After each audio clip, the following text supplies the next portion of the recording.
Oh, shut up. In the beginning, there were the words and the worlds. In the beginning, there was your mom. Got him.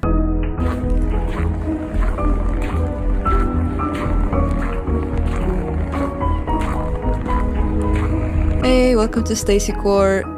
Today we're having a bit of a chill day. Bit of a more chill episode. We are just playing a little puzzle game.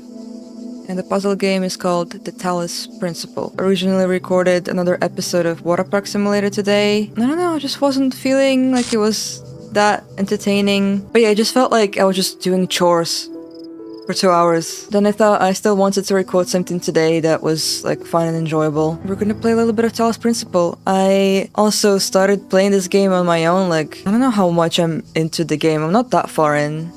I'm a couple of hours in. But I still wanted to record something today, at least a little bit. And I thought that why not play something chill and maybe just chat a little bit and just have a little bit of a chiller episode when I don't have to think about how to be super entertaining 24/7. How about that? Talos Principle, if you don't know anything about the game, although if you're into puzzle games, you probably know this game pretty well. But yeah, Talos Principle is a very cool game. It's like a puzzle game with a bunch of themes of philosophy written into it. I personally am I have a huge interest in philosophy. I'm not nearly as educated as I should be. Just like going from the amount of years I kind of put into being interested in philosophy. I'm not nearly as well read as I should be, I think. But at the same time, you don't really have to be anything. You can just truly enjoy things and be passionate about them, you know? I'm not really that far into the plot yet, so I don't really know what's going on, although I have my suspicions. And if you haven't played this game and you're interested from, you know, what I've described so far and you don't want to be spoiled, maybe close your ears for a minute. But I also don't know if this is an actual spoiler or I'm just like thinking too far ahead. But what I think is going on is I think we might be in a simulation. I think this might be like a human mind stuck in a simulation being tested by an AI that's pretending to be a god. Besides that, this is just like a very, very nice and peaceful puzzle game. And I love puzzle games, I do. But like you get into mini worlds from this one big nexus, I guess you could say. This is the main kind of area from where you go into those like doorways. So I have one puzzle left in this world to finish. So there was 4 in general, and then 3. I have 1 left. You finish puzzles and you collect these kind of pieces, geometrical Tetris pieces. You can also collect like bonus stars. I'm not sure what for. But they're usually hidden. And there's one here and I have not found it yet. So let's just check out what this puzzle is, this last one. It's called Deception. I've noticed that when you start a puzzle, it will give you a name. And this name is usually extremely telling. It's like a huge hint as to what is the theme of the puzzle, which I really appreciate. Because it really makes you think. So in here, for example, I don't want to explain too much because maybe you've played it already, but basically there are light sources and you have to connect them to empty light sources like these with the use of connectors like these. You just gonna click and so it will open a door for you. And there's different tools you can use in these puzzles, of course. The connectors aren't the only ones. But I've tried this puzzle a couple of times already and I can't really seem to figure it out this super quickly. But what I think it might mean is that maybe we don't need to open this door, and that might be deceptive because it looks like you need to, right? Like that. No, but to be fair, wait.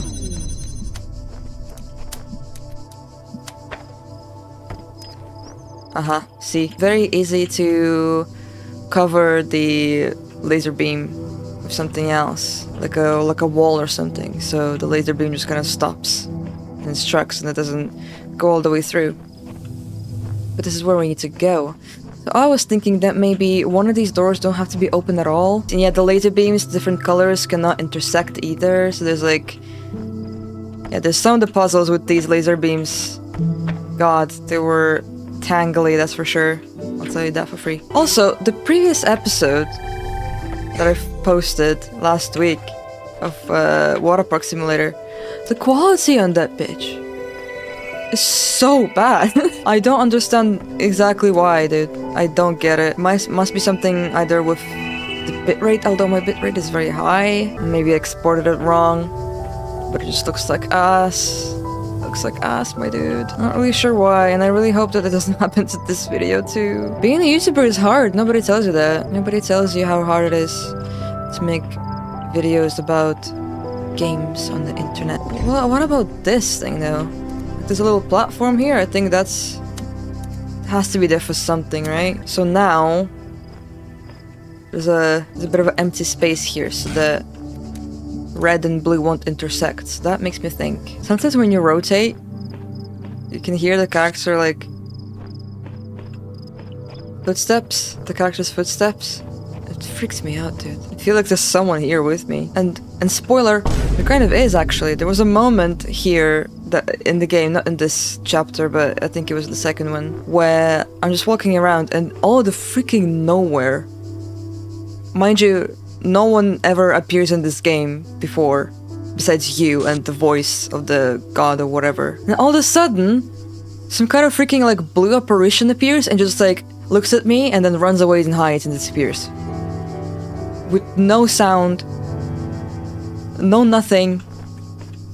It just disappears, and I literally shat myself. I'm not sure if they were like meant to make it look scary, but it was freaking terrifying, dude. Anyway, how the hell do I open this freaking door? Listen, I am smart, okay? I am good at puzzle games, but maybe now that I'm playing it on camera for the first time, I feel pressured and scared and a little bit silly and stupid. That's just how it be, okay? That's just how it be.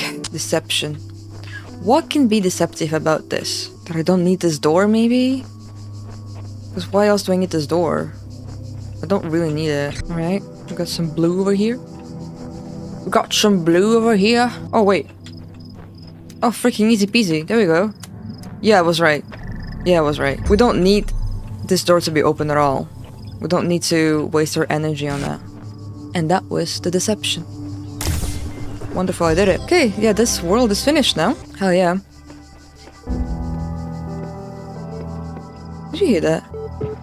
Oh, right. So, okay, there's also these computers that are just like around the world, just like random computers. And you can get like interesting lore drops from them. So I'm just gonna read one through. And I don't know if you're gonna be interested in reading this with me at all. There was like a very interesting, certification program where basically asks you a bunch of questions and kind of psychoanalyzed you based on what you answered in the survey.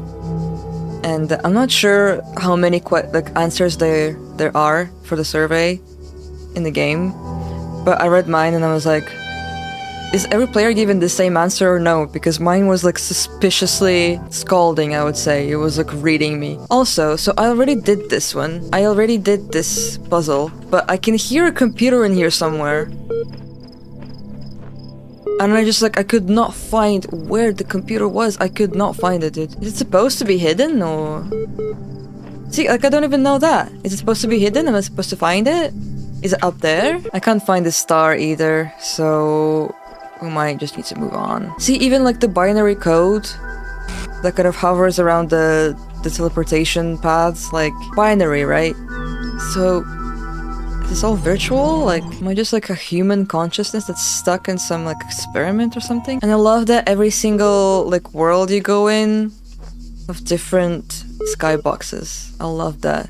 It's like a different part of the day cycle. It's very cool. So yeah, you also get these like comments from people who were who like I think also are stuck in this reality with you. See, they're talking about some kind of project, the extended lifespan project. I am in a project of some sort. I'm in like a... if you've ever played Soma, This is what it reminds me of, but it's like less horror and more like philosophical. But I think this is about like putting human consciousness into a machine, trying to expand the lifespan of the consciousness. Also, I don't know if you've noticed, but you're more on like eye level with me now. More on eye level with me, and you're not really looking at what is 70% my forehead. Like before. There is a very suspicious looking, terrifying contraption pointed at my face right now, which is very fun. And also, freaking like camera light.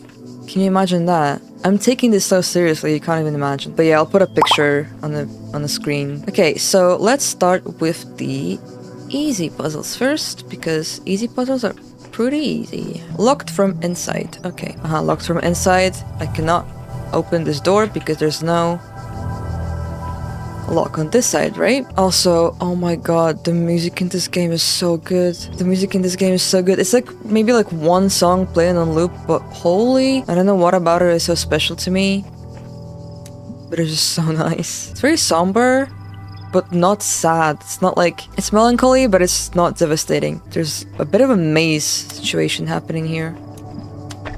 I'm not really sure where I'm going. I really hope that this isn't making anyone super motion sick. I cannot play first person puzzle games for too long because I actually do get motion sick pretty easily. But the good thing about this game is that it has actually so many like motion sickness options. There we go.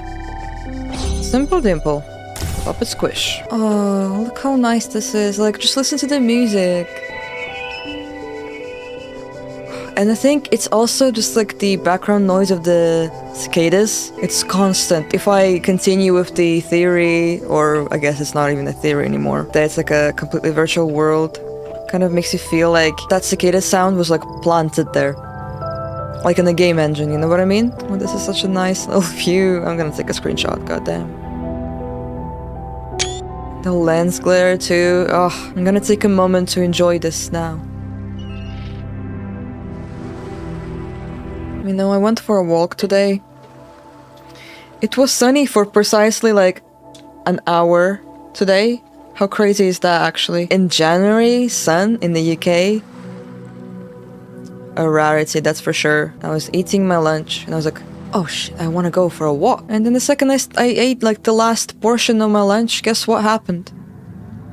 The sun went away. I think I really needed this. I needed a semi-realistic puzzle game to put me into a nice, virtual, picturesque nature scene. I can almost feel the fresh seaside air. Gosh darn, I love games.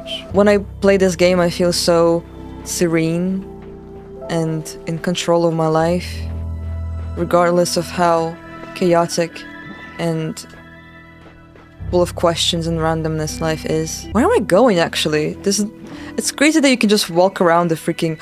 There's a computer! Yes, oh my god, I knew I came here for not for nothing. There's a freaking PC in here.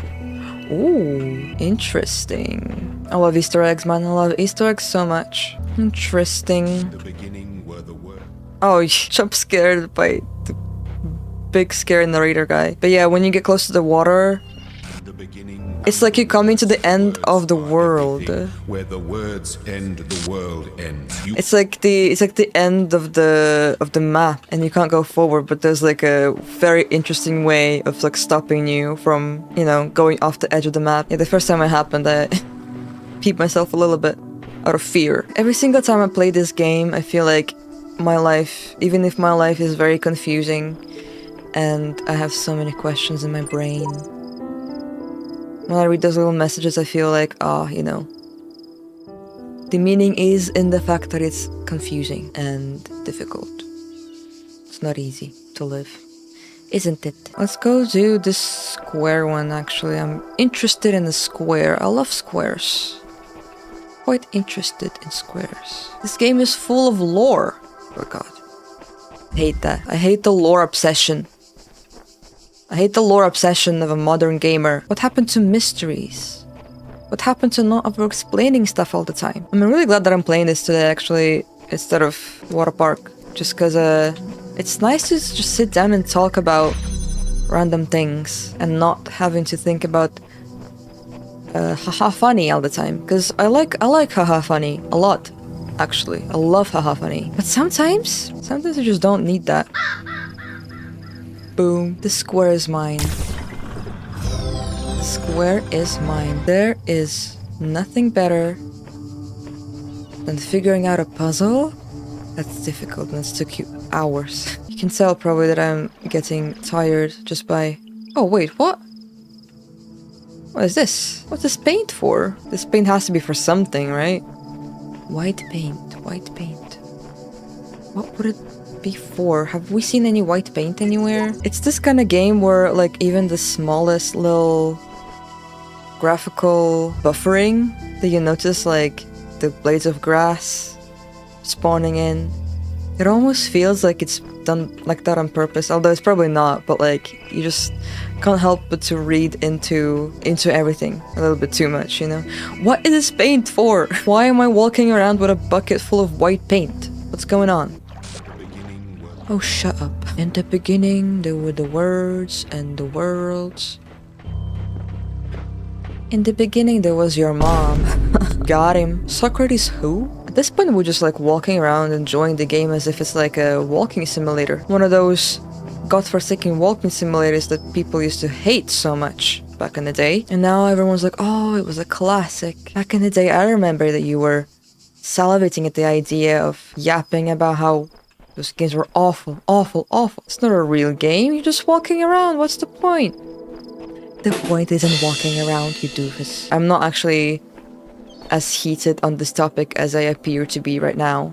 I don't really care. I like walking simulators. I think they're fun. Well, depending on if it's done well, of course. I do feel like it was a little bit overblown, like out of proportion, the hatred that people felt for it. What is this paint for? Paint a QR code. Of course, you paint a QR code with it. So this is what whoever was before me here, I guess, or maybe someone's simultaneously with me right now, but I just don't see them. They're painting these. And they left their bucket here for me. And to be fair, I think maybe it's a good place to end, because almost my bedtime, actually. This was very nice and chill for a change. I hope you enjoyed this very random and maybe a little bit out of place video, but it was very nice to record something where I can just yap a little bit. Hope you have a good rest of your day or night, and I'll see you in the next video, so bye bye.